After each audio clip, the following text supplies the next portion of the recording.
Bienvenidos nuevamente a este canal de termodinámica química y tenemos que continuar con esta clase de modalidad online y en particular dentro de lo que estábamos en la última sesión que tiene que ver con el subcapítulo 4.2 de equilibrio entre fases líquidas y vapor. La sesión pasada vimos cómo era la interpretación gráfica y los llevé un poco hacia atrás para recordar lo que es el manejo gráfico del equilibrio líquido-vapor, los gráficos presión-temperatura, presión-composición, temperatura-composición, líneas de burbuja, rocío, etcétera, etcétera. Hoy lo que vamos a ver es la parte en sí termodinámica, digamos la parte algebraica del equilibrio líquido-vapor y en particular en lo que es lo nuevo, lo que aprendimos en este capítulo de equilibrio físico, que es el criterio de equilibrio aplicado a fases líquido y vapor. Entonces, si tengo un sistema en el cual hay un equilibrio a presión y temperatura conocida entre una fase vapor y una fase líquida, pensemos en un sistema multicomponente. El criterio de equilibrio dice que el potencial químico de un compuesto I en la fase líquida debe ser igual al potencial químico del mismo compuesto I en la fase vapor. Esa es la aplicación muy simple del criterio de equilibrio de fases para este caso particular que es equilibrio líquido-vapor. Recordemos que el potencial químico también se puede visualizar en su formato de energía de libre de Gibbs parcial. Por lo tanto, la energía libre de Gibbs parcial del compuesto I en la fase líquida debe ser igual a la energía libre de Gibbs parcial del mismo compuesto en la fase vapor. Es la misma ecuación vestida de otra forma. Pero les voy a mostrar otra forma de visualizar el criterio de equilibrio. Y eso lo voy a hacer a través de esto que está acá. Y para eso tenemos que recordar un poco. Voy a avanzar en este lado. Vamos a recordar un poco, en la nube del recuerdo, que la definición de la energía libre de Gibbs parcial estaba asociada a fugacidad. Mejor dicho, la definición de fugacidad estaba amarrada a la energía libre de Gibbs parcial. La fugacidad del compuesto dentro de la mezcla está amarrada al G parcial. Por lo tanto, si esta ecuación yo la integro entre la fase líquida o una fase alfa cualquiera y una fase beta cualquiera, entre dos fases, lo que voy a obtener acá, ¿no es cierto?, es el G parcial del compuesto I en la fase beta menos el G parcial del compuesto I en la fase alfa, y esto me queda, recordemos que esta integración, como es a temperatura constante, RT, y esto me queda el logaritmo natural de la fugacidad del compuesto I en la fase beta dividido por la fugacidad de I en la fase alfa. Pero si estoy en equilibrio de fases, el criterio me dice que estas dos son iguales. Si hay criterio de equilibrio, entonces esto es cero. Si estoy en equilibrio, esta diferencia de los G parciales, de acuerdo al criterio, entonces cero. ¿Y esto qué es lo que implica? Implica que estas dos fugacidades deben ser iguales. De tal forma que el logaritmo, esto sea 1 y el logaritmo es 0. Por lo tanto, se desprende que la fugacidad del compuesto I en la fase beta debe ser igual a la fugacidad del compuesto I en la fase alfa. Y esto es otra forma de visualizar el criterio de equilibrio. Y si yo lo aplico al líquido vapor, entonces también puedo escribir que la fugacidad del compuesto I en la fase líquida debe ser igual a la fugacidad del compuesto I en la fase vapor. Tres formas distintas de ver el criterio de equilibrio. No significa que son tres ecuaciones diferentes. Es la misma ecuación, el mismo criterio, pero con distintas vestimentas, ¿ya? Y en particular, y en este caso, para armar el modelo matemático, las ecuaciones, vamos a utilizar esta que está acá. ¿Por qué? Bueno, porque vimos ya cómo determinar fugacidades para líquidos y también vimos cómo determinar fugacidades para gases o vapor. Entonces, nos vamos a ir un poco hacia atrás.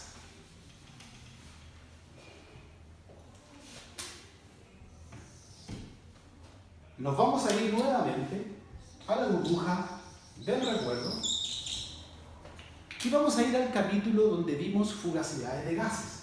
¿Y qué es lo que vimos para gases? Aparecía el coeficiente de fugacidad de un compuesto dentro de una mezcla gaseosa.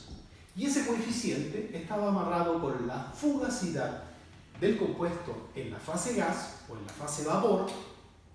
Será vapor, vapor. Y aquí aparecía la composición de la fase gas por la presión. Por lo tanto, puedo claramente obtener esta fugacidad que va a ir justamente acá. Y la burbuja del recuerdo también me lleva a la fase líquida, que la vimos en capítulos previos, en donde el indicador ya no era el coeficiente de fugacidad, sino que era el coeficiente de actividad. Y esto es en la fase líquida. Y el coeficiente de actividad estaba amarrado con la fugacidad del compuesto en la fase líquida dividido por la composición del compuesto y la fugacidad del compuesto puro. Esta era la definición del coeficiente de actividad. Y vimos en los capítulos previos cómo calcular estos coeficientes y también cómo calcular estos coeficientes de actividad. Recuerden, con las ecuaciones de Margules, Van Laar, Wilson, etc. Por lo tanto, si quiero obtener una expresión cuando existe equilibrio de fases, debo escribir la igualdad de fugacidades. ¿Y de dónde voy a sacar esto? Lo voy a sacar de estas expresiones que ya trabajamos anteriormente. Vamos a borrar el resto de acá.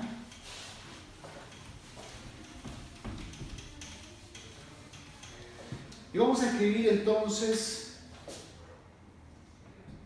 la igualdad de fugacidades en la fase líquida y en la fase vapor o fase gas. Y si despejo las fugacidades correspondientes y reemplazo acá, esto me queda de la siguiente forma. Para la fase líquida me queda X sub I, gamma sub I y la fugacidad del compuesto puro como líquido. Y esta es la fugacidad en la fase vapor, que será Y sub I, el coeficiente de fugacidad en la fase vapor y la presión. Esta es la expresión general de equilibrio líquido-vapor, es decir, aplicable a cualquier cosa. Pero recordemos algunos otros conceptos que conocimos. Vamos nuevamente a la burbuja del recuerdo. Y por ahí vimos la expresión para la fugacidad de líquidos puros. La fugacidad de un líquido puro, llámese F sub I, líquido, apareció amarrado a una expresión bastante grande donde aparecía el coeficiente de fugacidad del vapor saturado, la presión de saturación del mismo compuesto y aparecía esta expresión que era la exponencial del volumen del líquido saturado del compuesto en función de la diferencia de presiones y RT. Por lo tanto, sé cómo determinar coeficientes de actividad, sé cómo determinar coeficientes de fugacidad de la mezcla, sé cómo determinar coeficientes de fugacidad de compuestos puros, sé cómo determinar la presión de saturación y el volumen del líquido saturado en una propiedad que lo podíamos determinar ya sea en la bibliografía o existían algunas correlaciones para líquidos. Por lo tanto, ya todo se puede armar y puedo escribir una gran ecuación. Y para eso vamos a borrar acá. Vamos a ver la gran ecuación de equilibrio líquido-vapor, que queda más o menos así.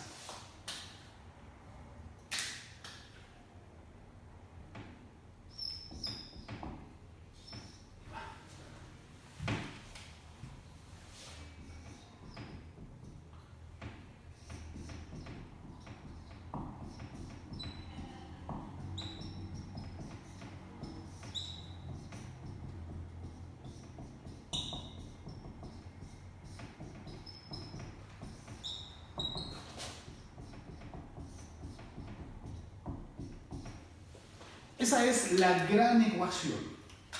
Esta es la ecuación más general de equilibrio líquido-vapor, válida para todo, cualquier presión, cualquier temperatura, cualquier compuesto, etc.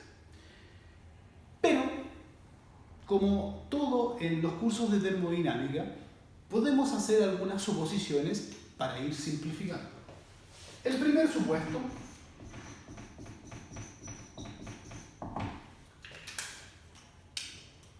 es el siguiente. Este término que está en la exponencial, y lo comuniqué, lo dije en algún momento, este término que está en la exponencial, por lo general es aproximadamente 1 para toda presión, ya sea baja o moderada. Recuerden el término de que bajo o moderado ya no son presiones de 5 o 10 bar, sino que el moderado se trata de presiones que pueden ser 10, 20, 30 bar sin ningún problema. Para presiones bajas, incluso bajo hasta 100 bares, esta exponencial es prácticamente 1, por lo tanto no podemos olvidar de eso y reemplazarlo simplemente por 1. Bajo ese punto de vista, ocurre también lo siguiente. Cuando tengo, ¿no es cierto?, el supuesto que el primer supuesto va a ser, yo creo que mejor lo mencionamos como es, presiones bajas o moderadas. Para presiones bajas o moderadas también podemos decir que los coeficientes de fugacidad de un compuesto dentro de la mezcla se parecen mucho a los coeficientes de fugacidad de los compuestos puros. Recuerden que este coeficiente es un indicador de cómo el mezclamiento de los gases afecta al gas. Y sabemos que el mezclamiento no afecta tanto a la fase gas. Por lo tanto, estos coeficientes son muy parecidos a los coeficientes de los compuestos puros, sobre todo a presiones bajas o moderadas. Por lo tanto, de esto se concluye que este término es 1 y que este con este son prácticamente similares, por lo tanto se pueden eliminar. Por lo tanto, la ecuación que me queda es de este estilo.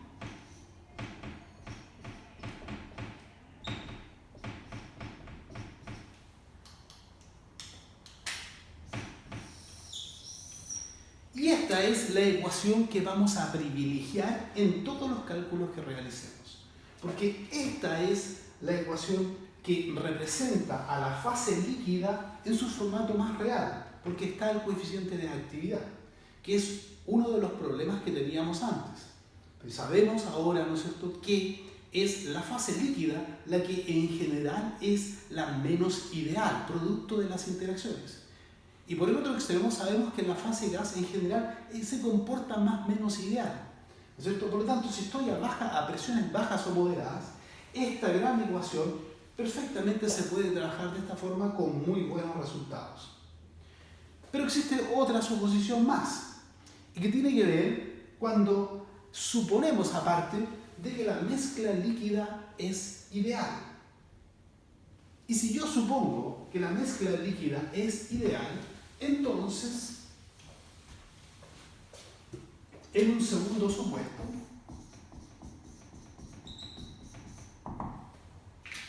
donde digo que la mezcla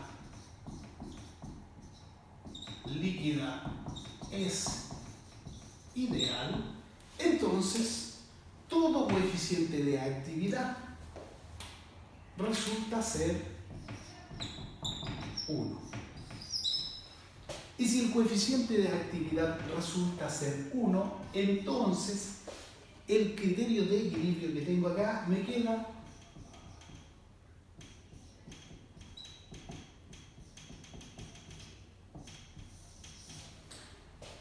y esa ecuación que está ahí, ustedes la conocían del curso de elementos de físico-química como la ley de Rho-A-U. Me parece que así se escribía. No estoy seguro, pero la famosa ley de Rho. Que sale por deducción de esto es que la ley de Raoult es una ley totalmente ideal, donde tanto la fase líquida como la fase gas se están considerando ideal. Por ahora nosotros vamos a decir chao a esta ley de Raoult y vamos a decir bienvenida a esta ecuación que es mucho más realista que la ley de Raoult. Es esta ecuación la que vamos a tomar para hacer todos los cálculos de equilibrio que vienen a continuación. Determinación de puntos de rocío, puntos de burbuja, determinar la composición de cada una de las fases, conocida la presión y la temperatura, o al revés, conocida la composición, determinar presiones y temperaturas. Nos vemos en el próximo.